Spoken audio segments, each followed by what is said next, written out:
Welcome back to the Andrew Finney Show, where we help you make sense of real estate.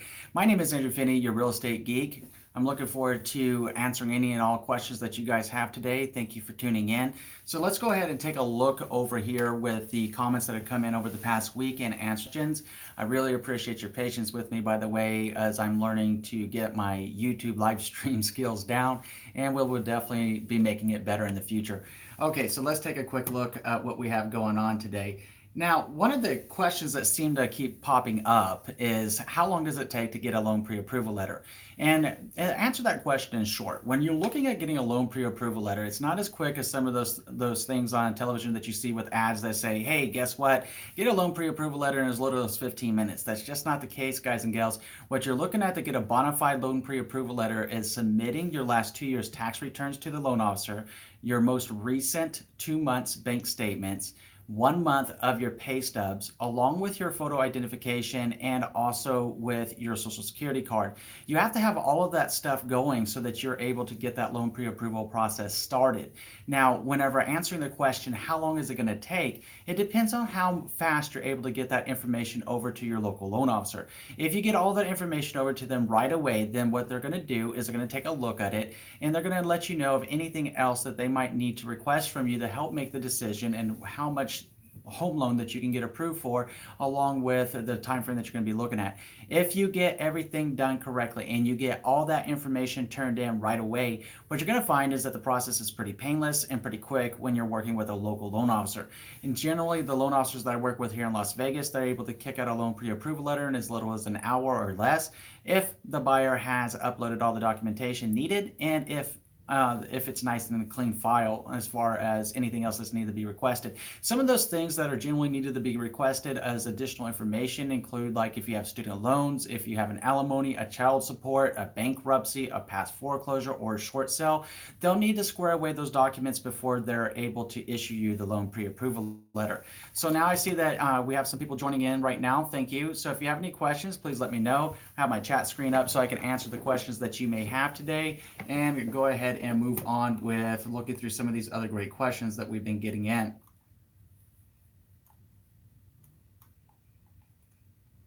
Okay, yeah. So when I was answering the question about the loan pre-approval, that came up with somebody that had reached out to me from our team and our community via email, and also another person named Clarissa Lamas. Thank you so much, Clarissa Lamas Algernon Brown.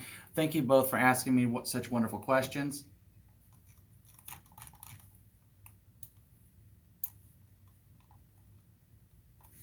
Kalipolis, thank you so much for commenting this morning that you're going to reach out to Josh Coomer and that you enjoy the great information in the VA home loans and how it pertains to student loan debts. Thank you. We look forward to working with you, Kalipolis.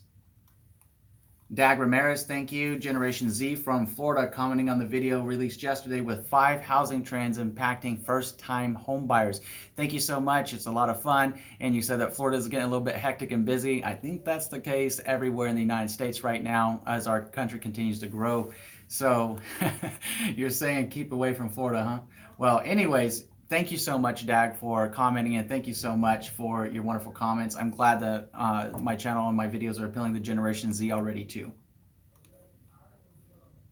Curious Cat 320, congratulations on moving through the loan pre-approval process for your new family home in New York. We're super excited, and you're raising Generation Zers. You mentioned that you were going to share my videos with them. Thank you for doing that. Along with any questions that you may have as you're going through the process, feel free to reach out anytime. And if you have an idea of a new video that will assist you as we move forward through the closing process for you, just let me know and we can go ahead and make a video just for you, because if it benefits you, it's going to benefit our entire community. Christine C. commenting on the same video, 5 housing trends impacting first-time homebuyers. Thank you, Christine C., for your comment, thinking that student loan debt is what's killing so many young people from buying a home. Yes, that's entirely possible, and it definitely is a factor. As I mentioned to you, as I replied to your comment already, so what we're looking at with student loan debt is the eccentric prices of higher education, unfortunately. They are elevated, and they are higher than realistically should be allowed. At the same time, we do have housing affordability. I mean, a lot of things roll into what's called housing affordability, from the amount of income that one earns to the amount of debt debt load one has to the amount of student loan debts they might also have. When we're taking a look at that, then we really have to break it down and kind of subset it out. Student loans are only one aspect of housing affordability. Mortgage appreciation, real estate appreciation and climbing mortgage interest rates are another impact or another factor of housing affordability. So when we're talking about housing affordability, it is no secret the market has climbed like ginormous over the last few years. And hopefully what we're going to be seeing going forward, and I believe it's going to be happening here shortly, is the market's going to be headed for a stabilization point. Now you might be wondering, Andrew, what the heck is a stabilization point in the market? What does it mean when someone says the market's about to stabilize or balance?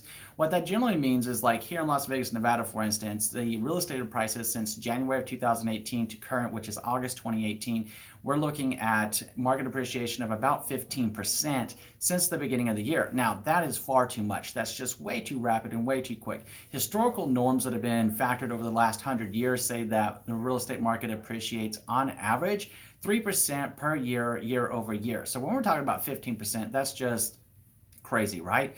So the market's approaching where it was back in 2006, 2007 with those prices, and that's not necessarily a bad thing. The market's just getting back to where it's supposed to be as far as the pricing is concerned, because when we saw the collapse of 2008, we saw we saw home prices go all the way back to like the 1980s level, and that was highly unrealistic. So what we're seeing now are comparable with 2006, 2007 housing prices once you account for inflation. So now where we're hitting with the stabilization point, we should start seeing a slower rate of home appreciation as opposed to these very rapid rates of appreciation. So ideally going into the latter part of 2018 and throughout 2019, we'll see home appreciation somewhere between 4 and 6%. That'll help offset the rising home prices, and we'll see what the mortgage interest rates do during that same period of time. Fortunately, a lot of loan officers and a lot of programs out there are coming online to help first-time home buyers. There's a lot of down payment assistance, a lot of home as possible type loans. There's a lot of things that can really help out with purchasing your new home. Please feel free to reach out to a local loan officer, reach out to a trusted real estate advisor, begin the conversation right away and go ahead and see what's going to happen. I know sometimes it's a little bit scary, but think about it like this. Fear is just an acronym. Fear is an acronym for false evidence appearing real. And if you want false evidence appearing real to disappear, guess what you need to do? You need to get some knowledge. You need to get some power behind that knowledge, right? And you got to get educated. As you replace your fear, your false evidence appearing real, with knowledge, you're going to have peace of mind and comfort. And with peace of mind and comfort come confidence. And with confidence, you're ready to go. But there's no way to replace the false evidence appearing real fear, right? Unless you've done what? You got to reach out to a trusted real estate advisor. You got to get started. You can theorize and you can think upon it and you can commit analysis paralysis 10 ways a Sunday. But until you chat with a trusted real estate advisor, until you chat with a local loan officer, how are you really ever going to know what's going on with your financial situation and whether you're going to be able to get approved for a home loan or not? You're not. I mean, it's kind of common sense, right? But don't let that fear stop you. I've seen people, I've had people reach out to me that say, Andrew, guess what? We're ready. We've been wanting to buy a home. We don't quite have 20% yet. Do you think that we can buy a home? Yes. The conventional loan products right now can go as low as 3% down, and also with traditional FHA, it's a 3.5% down loan. USDA and VA are also 0% down loans. And then you have the down payment assistance and home as possible type loan products as well. So there's a lot of opportunity for you. There's a lot of different options that you have to get serious about buying a home. If you're thinking about selling a home and you're like on the fence right now, I've gotten this a lot lately too, where would-be sellers are saying, well, Andrew, if we sell our home, where are we supposed to go? That's a great question. And only you can really decide if you've outgrown your home and if now is the time to sell. There's factors that go into buying and selling a home. And it's pretty interesting because the main driving force is the same. When you're ready is the right time. Just be clear on when you're ready and be ready to commit to an action plan. Come up with a game plan 3 months, 6 months, or even 12 months before you plan on executing the purchase of your home or the sale of your home. And you'll find yourself being a lot more peace with yourself and at peace with your decision as you move forward. Doing these things will really, really help you out and help you set yourself up for success. It also gives you enough time that if there's some things that you need to do to your house before you sell it, that you're able to go ahead and knock out those home repairs. Ideally, you will get a home pre-inspection. go ahead and complete the full-on repair list that the home inspector provides to you through the home inspection. Make that available to the buyers that are purchasing your home. It'll show transparency, it'll show goodwill, and they'll greatly appreciate you for it. Now, if they choose to have their own home inspection, they're entitled to do so. But my guess is if you're providing a home pre-inspection and you're just giving them full disclosure, hey, 6 months ago we did a home inspection and guess what? We found 10 things in our house that were general maintenance or what have you. We went ahead and fixed them. Here's the repair receipts that are associated with those repairs. Please go ahead and accept this as your home inspection and feel comfortable with purchasing this home. Another thing that sellers can do that are dramatically impactful for home buyers and increasing the transparency and the appeal of their home is to have what's called a homeowner journal. In a homeowner journal, you want to collect all the documents.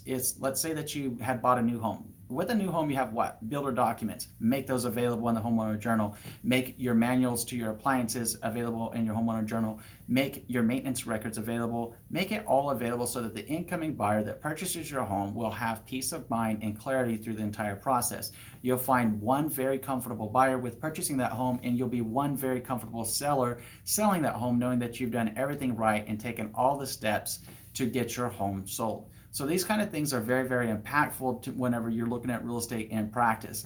A negotiation is really what? A negotiation is simply a conversation. Hi, Brunhilda Morris. Thank you so much for tuning in. Always great to see you. Thank you for being here today. So a negotiation is just a conversation, right? So when we're talking about a negotiation being a conversation, a seller's going to list their home. Whenever they list their home, they're doing what? They are sharing their thought process, what they would like to sell that home for. When a buyer makes an offer on a house, what is that buyer doing? They're now expressing their thought process and their desire for what they would like to purchase that home for. So you see, we have two different thoughts. We have a seller's thought, we have a buyer's thought. Is anything really so scary about this process? Not so much. Somewhere in the middle is going to be the negotiation. Somewhere in the middle is normally where the truth resides in the situation. Perhaps the seller priced their home correctly right out of the gate, and maybe it is worth their list price. Maybe they overpriced their home thinking they were going to leave room for negotiation, which, by the way, rarely works in your favor. It's a big no-no.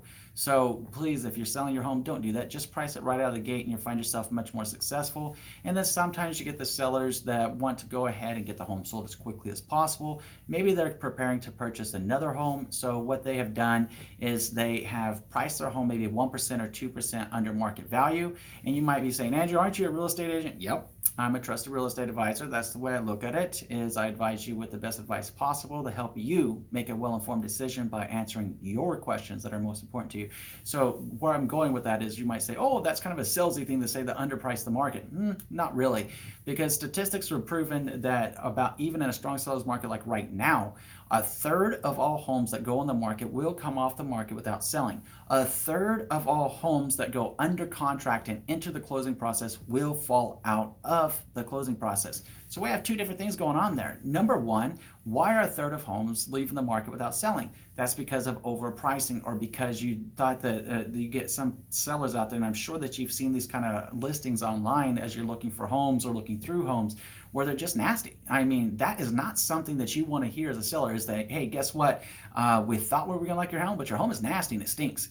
And if that's the case, hey, it doesn't get any more real than that. Make sure your house ain't nasty and it doesn't stink, because trust me, I've taken families out. Sometimes even the photos look good, walk in the house, and it just smells like yesterday's garbage, and it's awful. They'll walk right in and walk right out, and it could have been the right home for them, but how are they going to know if they can't get past the notes, right? So make sure that you're doing your part as a seller. Even a strong seller's market does not permit you to be able just to pop your house on the market and expect it to sell. It's just not going to happen, guys. That's not how it works. Now, the second thing that we were talking about is the closing process and how many escrows actually fall apart, how many closing processes actually fall apart. And this goes back to what we were talking about early on in this video with a loan pre-approval. A lot of people will think they have a loan pre-approval letter, and in reality, they have what's called a pre-qualification letter, which is, let's check your pulse. Do you have one? Oh, let's check and see if you're breathing. Are you? Okay, cool. Then here's your pre-approval letter based upon the information you shared with me, which was nothing more than you saying what your credit score was and you saying how much money you earned, right? See the problem there? There's no verifications there. Whereas with a loan pre-approval letter, your employment is verified, your credit's verified, your assets are verified, so your income is verified. And when you get a loan pre-approval letter, after you've turned in the documentation that we talked about earlier in today's episode, then you have a loan pre-approval letter. When you have a loan pre-approval letter, it's highly unlikely that you're going to fall out of escrow unless you do something silly. And something silly, I mean, let's just be frank with it, stupid, right? Something stupid, because you should never do it. If you're watching this channel, then you already know what you should be doing and not be doing, because the information I share with you, the best practices that help you be successful as a home buyer, a home seller, and a home owner. And even, yes, on Saturdays, I put out investing content. So when we're talking about that, don't go out and refinance a vehicle. Don't go out and purchase a new vehicle. If you go out and purchase a new vehicle when you're in the closing process, I hope you like that vehicle, because if it throws what's called your debt to income ratios, guess what happened? You're going to be living in that vehicle as opposed to your new home. There's nothing that can't wait when it comes down to purchasing items for your new home, new appliances, new vehicles, or what have you. There's nothing that can't wait until after you have closed on your new home. That should be the single biggest focus in your mind, because it is the roof that we put over our head. It is our place that we come home. It is our kingdom that we return to each and every day from our long days, our work. It's where we go to detox and relax and stay calm. Why would anyone want to lose out on the opportunity of owning their home in when they're so close through the closing process and they made a mistake and it could have been avoided? Don't let that be you. And if you know of anyone that might be thinking that way right now, then go ahead and share this video with them, share my channel with them, and make sure that they know what they're supposed to be doing, because that's why I make these videos. And ladies and gentlemen, the whole reason that my whole motivation for getting started is just out of sheer frustration of watching people get screwed up in the real estate process. Yes, as a former Marine, I was always curious about the real estate market, but when I was in the Marine Corps, I didn't have an opportunity to execute the desire to become a trusted real estate advisor. Now that I've become a top performing agent and have been for the last 5 years, then what I look at are the commonalities of repeat errors. And, there's kind of a difference. You got to look at it. We're all don't know something. So that's why we have professionals in that industry. The more that professionals in the industry can do for you, regardless of what it is, then they can educate and assist you, then awesome, because you're going to know more and you're going to be able to make better and more well-informed decisions. And that's where my passion comes, because let's face it, with over 4,000 subscribers and growing, and thank you for subscribing to the channel for those of you that have, and thank you for watching the entire videos and liking them every single day that I'm releasing. It really helps our channel continue to learn and grow. Share the content, of course. That's what we're looking to do, is grow and impact more people and grow our community together so everybody can benefit. But the passion comes from the reality of that I will never meet most of you that are subscribed to the channel. I will unfortunately never meet you. Most of you may never reach out to me to talk to me, or I may never have the pleasure of getting to know you. At the same time, with these videos, by you being subscribed, we know that you're going to be okay when it comes to the real estate process. We know that we're helping you make sense of the real estate process, and that's what this is all about. It's all about you and helping you be comfortable and confident in the decisions that you choose to make as it pertains to buying, selling, owning, or even investing in real estate. So, I really appreciate you. It's been awesome watching the channel grow so much this year, and I really hope that it just continues to grow exponentially so that we can help more people. It's very meaningful, and I just get a kick out of everyone's comments that come in, and I'm hoping that these YouTube live sessions will really bloom and take off.